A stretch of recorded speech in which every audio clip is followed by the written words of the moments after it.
നമ്മെ അത്യധികം സ്നേഹിക്കുകയും മനുഷ്യകുലത്തെ വീണ്ടെടുക്കുവാനായി സ്വന്തം ജീവൻ പോലും മറുവിലയായി നൽകുവാൻ തക്കവണ്ണം മടി കാണിക്കാതെ ഇരിക്കുകയും ചെയ്ത് നമ്മെ വീണ്ടെടുക്കുവാനായി കാൽവറി ക്രൂശിലെ സഹനം തിരഞ്ഞെടുത്ത യേശു കർത്താവിൻ്റെ നിസ്തുല്യമായ നാമം വാഴ്ത്തപ്പെടുമാറാകട്ടെ. കർത്താവിൻ്റെ പീഡാസഹനങ്ങളെ ആഴമായി ധ്യാനിക്കുകയും അതിനോട് ഏകീഭവിപ്പാനായി നമ്മെ തന്നെ ക്രമീകരിക്കുകയും ചെയ്യുന്ന അനുഗ്രഹീതമായ വലിയ നോമ്പിൻ്റെ ദിനങ്ങളിലൂടെയാണ് നാം കടന്നു പോകാം. ഇന്ന് വലിയ നോമ്പിലെ 39-ാമത്തെ ദിനം. ഇന്ന് നാം ഒരുമിച്ച് ധ്യാനിക്കുന്ന വിഷയം യഹോവ അവന് ഒരടയാളം വെച്ചു എന്നുള്ളതാണ്. അതിന് ആധാരമായി ഉൽപ്പത്തി പുസ്തകം 4-ാം അധ്യായം അതിൻ്റെ 1 മുതൽ 15 വരെയുള്ള വാക്യങ്ങൾ. 15-ാമത്തെ വാക്യം: യഹോവ അവനോട്, അതുകൊണ്ട് ആരെങ്കിലും കയീനെ കൊന്നാൽ അവന് 7 ഇരട്ടി പകരം കിട്ടും എന്ന് അരുളി ചെയ്തു. കയീനെ കാണുന്നവർ ആരും കൊല്ലാതിരിക്കേണ്ടതിന് യഹോവ അവന് ഒരു അടയാളം വെച്ചു. യഹോവ അവന് ഒരു അടയാളം വെച്ചു. നാം ദൈവത്തിൽ നിന്ന് എത്രമാത്രം അന്യപ്പെട്ടു പോയാലും, നാം ദൈവത്തെ മറന്ന് ജീവിച്ചാലും, കർത്താവിനോട് അനുസരണക്കേട് കാട്ടിയാൽ പോലും നമ്മെ കൈവിടാത്ത ഒരു ദൈവം ഉണ്ട് എന്ന് നമ്മെ പഠിപ്പിക്കുന്നുണ്ട് വേദപുസ്തകം.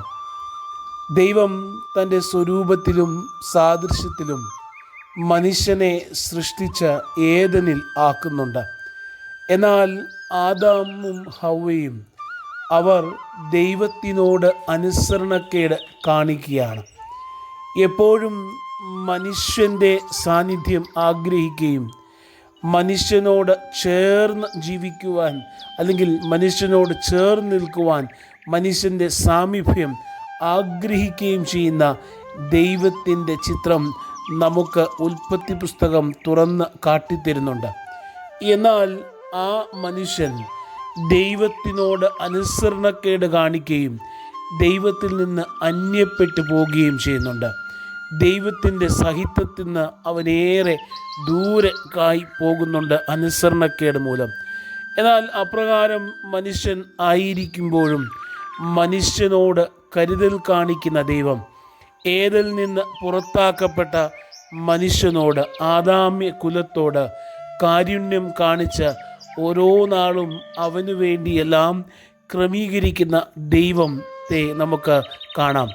എന്നാൽ കയീനും ഹാബേലും പുതുതലമുറയിലെ ആൾക്കാർ, പുതുതലമുറയിലെ വ്യക്തിജീവിതങ്ങൾ ദൈവത്തോടുള്ള ബന്ധം അത്ര സുഖകരമായിട്ടല്ല പോയത്.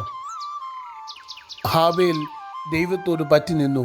കയീൻ എന്നാൽ അവൻ ദൈവസന്നിധിയിൽ പോലും കളങ്കിതനായി, അവിടെ പോലും മുഖം മൂടി ധരിക്കുന്നവനായി മാറുന്നുണ്ട്. അവൻ തൻ്റെ സ്വഭാവത്തിൻ്റെ സവിശേഷത മൂലം തൻ്റെ സഹോദരനെ കൊല്ലുവാൻ ഇടയായി തീരുകയാണ്. ദൈവസന്നിധിയിൽ നിന്ന് കയീനെ അതുമൂലം ദൂരേക്ക് ആട്ടിപ്പായിക്കപ്പെടുന്നുണ്ട്. എന്നാൽ കയീൻ ദൈവസന്നിധിയിൽ നിന്ന് പോകുമ്പോഴും ദൈവം അവനോട് കരുണ കാണിക്കുന്നു എന്നതാണ് ഇവിടുത്തെ പ്രത്യേകമായ അനുഭവം. കാരണം ദൈവം അവന് ഒരു അടയാളം വയ്ക്കുന്നുണ്ട്. അവൻ നഷ്ടമായി പോകാതിരിക്കാൻ, അവൻ കൊല്ലപ്പെടാതിരിക്കാൻ ദൈവം അവനെ തൻ്റെ കരങ്ങളിൽ വഹിക്കുന്നുണ്ട്. പ്രിയപ്പെട്ട ദൈവജനമേ, ഇതുപോലെ ഒരടയാളം ഇസ്രായേൽ മക്കൾ മിസ്രൈമിൽ നിന്ന് പുറപ്പെടുന്നതിന് മുൻപായി നാം കാണുന്നുണ്ട്. മിസ്രൈമിൽ കടിഞ്ഞൂൽ സംഹാരകൻ മിസ്രൈമ ഭവനങ്ങളിലെ കടിഞ്ഞൂലുകളെ മുഴുവനും കൊന്നൊടുക്കുമ്പോൾ അവിടെ ഇസ്രായേൽ മക്കളുടെ ഭവനങ്ങളുടെ മേൽ, അവരുടെ കട്ടളകളിലും കുറുമ്പടികളിലും ഒരു അടയാളം വയ്ക്കുന്നതായി നാം വായിക്കുന്നുണ്ട്. ആ അടയാളം മറ്റൊന്നുമല്ല, പെസഹ പെരുന്നാളിൻ്റെ ആദ്യ പെസഹ ദിനത്തിൽ അറുക്കപ്പെട്ട കുഞ്ഞാടിൻ്റെ രക്തത്താൽ മുദ്രയിടപ്പെട്ട ഭവനങ്ങളിൽ നിന്നൊക്കെയും സംഹാരദൂതൻ ഒഴിഞ്ഞ് പോകുന്നുണ്ട് എന്ന് നാം അവിടെ വായിക്കുന്നുണ്ട്. സംഹാരത്തിൽ നിന്ന്, നാശത്തിൽ നിന്ന്, ശിക്ഷയിൽ നിന്ന് ഒരു വിടുതൽ പ്രാപിപ്പാൻ തക്കവണ്ണം കുഞ്ഞാടിൻ്റെ രക്തത്താൽ മുദ്രയേക്കപ്പെട്ട എല്ലാ ഭവനങ്ങളും സംഹാരകൻ്റെ കയ്യിൽ നിന്ന് ഒഴിഞ്ഞു പോകുന്നുണ്ട്. അപ്രകാരം ദൈവകൃപ ആവോളം ഇസ്രായേൽ മക്കൾ മിസ്രൈമിൽ അനുഭവിക്കുന്നുണ്ട് എന്നതാണ് യാഥാർത്ഥ്യം. പുതിയ നിയമത്തിലേക്ക് നാം കടന്നു വരുമ്പോൾ യേശു കർത്താവ് ദൈവത്തിൻ്റെ കുഞ്ഞാട്, അവൻ ലോകത്തിലേക്ക് വന്ന കുഞ്ഞാടായവൻ, അവൻ തൻ്റെ യാഗത്തിലൂടെ മനുഷ്യവർഗത്തിന് ഒരു പുതിയ അനുഗ്രഹം നൽകിയാണ്, മനുഷ്യവർഗത്തിന് ഒരു വീണ്ടെടുപ്പ് നൽകിയാണ്. കുഞ്ഞാടിൻ്റെ രക്തത്താൽ മുദ്ര കുത്തുവാൻ തക്കവണ്ണം, മുദ്രയേൽപ്പാൻ തക്കവണ്ണമുള്ള ഒരു അനുഭവം നമുക്ക് അവൻ്റെ ക്രൂശാരോഹണത്തെ, ക്രൂശുമരണത്തെ ധ്യാനിക്കുകയും അഭയം വയ്ക്കുകയും ചെയ്യുന്ന ഏതൊരു വ്യക്തി ജീവിതത്തിനും നൽകുന്നതായി നാം വായിക്കുന്നുണ്ട്. വെളിപാട് പുസ്തകം നമ്മെ വീണ്ടും ഓർപ്പിക്കുന്നുണ്ട്. അതേ കുഞ്ഞാടിൻ്റെ രക്തത്താൽ മുദ്രയിടപ്പെട്ട ഒരു വലിയ ശേഷിപ്പ് ഭൂമിയിൽ ശേഷിക്കുമെന്ന് വ്യക്തമായി നമ്മെ ദൈവം തമ്പുരാൻ ഓർപ്പിക്കുകയാണ്. ദൈവത്തിൻ്റെ ക്രിസ്തുവിൻ്റെ രക്തത്താൽ മുദ്രയേൽക്കപ്പെട്ടവർ, ആദാമിൻ്റെ സന്തതി പരമ്പര കയീന് ദൈവം ഒരു മുദ്ര വയ്ക്കുന്നുണ്ട്. ആ മുദ്ര അവനെ മരണത്തിൽ നിന്ന് വീണ്ടെടുത്തതുപോലെ കുഞ്ഞാടിൻ്റെ രക്തത്താൽ മുദ്രയേൽക്കപ്പെട്ട ഓരോ വ്യക്തി ജീവിതത്തെയും ലോകത്തിൽ നാശത്തിൽ നിന്ന് വിടുവിച്ച് ഒരു ശേഷിപ്പായി മാറ്റുന്ന ദൈവത്തിൻ്റെ പദ്ധതിയെ വ്യക്തമാക്കി അവിടെ നമ്മെ ഓർപ്പിക്കുകയാണ്. കുഞ്ഞാടിൻ്റെ രക്തത്തിൽ അങ്കി കഴുകി വെളുപ്പിച്ച വ്യക്തികളായി തീരുവാൻ, വിശുദ്ധരുടെ ആ വലിയ കൂട്ടത്തിൻ്റെ ഭാഗമായി തീരുവാൻ നമുക്കും ഇടയാകുന്നിടത്താണ് അനുഗ്രഹീതരായി തീരുവാൻ തക്കവണ്ണം നമുക്ക് ഇടയായിത്തീരുക. പ്രിയ ദൈവജനമേ, നാം ഒരു നോമ്പനുഭവങ്ങളിലൂടെ, നാളുകളിലൂടെ കടന്നു പോകുമ്പോൾ നമ്മുടെ ജീവിതത്തെക്കുറിച്ച് നമുക്ക് വ്യക്തമായൊരു കാഴ്ചപ്പാടുണ്ടാകണം.